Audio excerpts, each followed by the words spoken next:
informasi lain, ada printer 3 dimensi yang akhir-akhir ini populer di kalangan pecinta fashion. Karena sketsa desain yang dicetak tampil dalam wujud 3 dimensi mendekati rancangan asli ini. Betul, Sinta. Nah, saking canggihnya printer 3 dimensi ini juga dilirik kalangan medis. Mereka itu bisa meneliti dan membuat bagian tubuh menggunakan printer ini. Iya Niko, nah aku lihat ada yang mencetak daun telinga dan ada juga yang mencetak tangan. Penasaran seperti apa? Ini dia liputannya.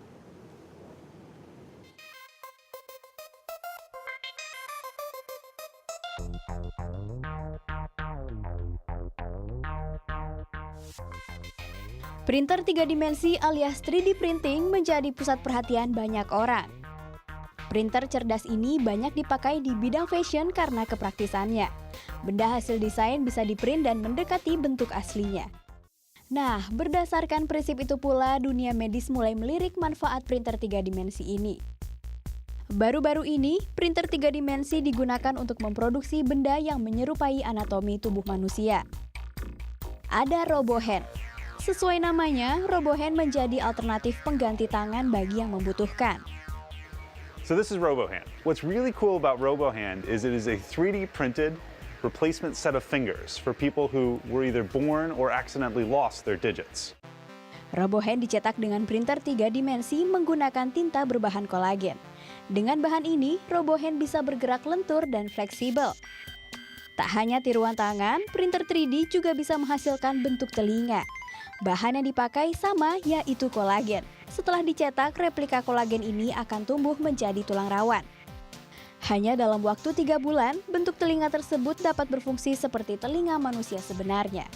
It's a pretty, impressive thing to see an object created where there is nothing. And taking these steps further, bioprinting has immense promise. 3D printer juga menolong seorang anak perempuan berumur 2 tahun di Philadelphia bernama Emma yang mengidap penyakit arthrogryposis multiplex congenita, yaitu kelumpuhan pada bagian tangan. Ya, Wilming Robotic Exoskeleton merupakan robot yang dicetak dengan teknologi 3D printer yang dapat dipasang ke badan menggunakan satu set batang logam untuk memberi kekuatan buatan kepada penggunanya. Lengan buatan ini juga menggunakan pita resisten untuk mengatur tegangan pada 2 lengan. Dengan alat tersebut, Emma mampu menggerakkan tangannya untuk memegang kue, berbagai mainan, mewarnai gambar, dan juga menulis. Yang lebih hebat lagi, di Michigan, Amerika Serikat, nyawa seorang bayi dapat diselamatkan berkat saluran pernafasan yang dicetak dari 3D printer. Bayi tersebut bernama Kaiba. Ia didiagnosis terkena penyakit langka, yaitu tracheobronchomalacia. Penderita penyakit ini memiliki saluran pernafasan yang lemah, sehingga kadang justru menyumbat aliran oksigen ke paru-paru. Hal ini menyebabkan serangan jantung berkali-kali pada sang bayi. Para peneliti di University of Michigan membantu masalah Kaiba dengan cara yang tidak biasa. Mereka mendesain dan membuat saluran pernafasan baru untuk Kaiba dengan printer 3 dimensi. Pipa ini dirancang khusus sehingga mampu menahan trakea pada tempatnya selagi bronkus sang bayi tumbuh di sekitarnya. Dalam 2 hingga 3 tahun, bagian trakea tersebut mampu bertahan dengan sendirinya dan bahan biomaterial polikaprolakton yang digunakan akan menyatu dengan tubuh si bayi. I like to say with 3D printing, you're limited only by your imagination. You're only limited by what you want to build.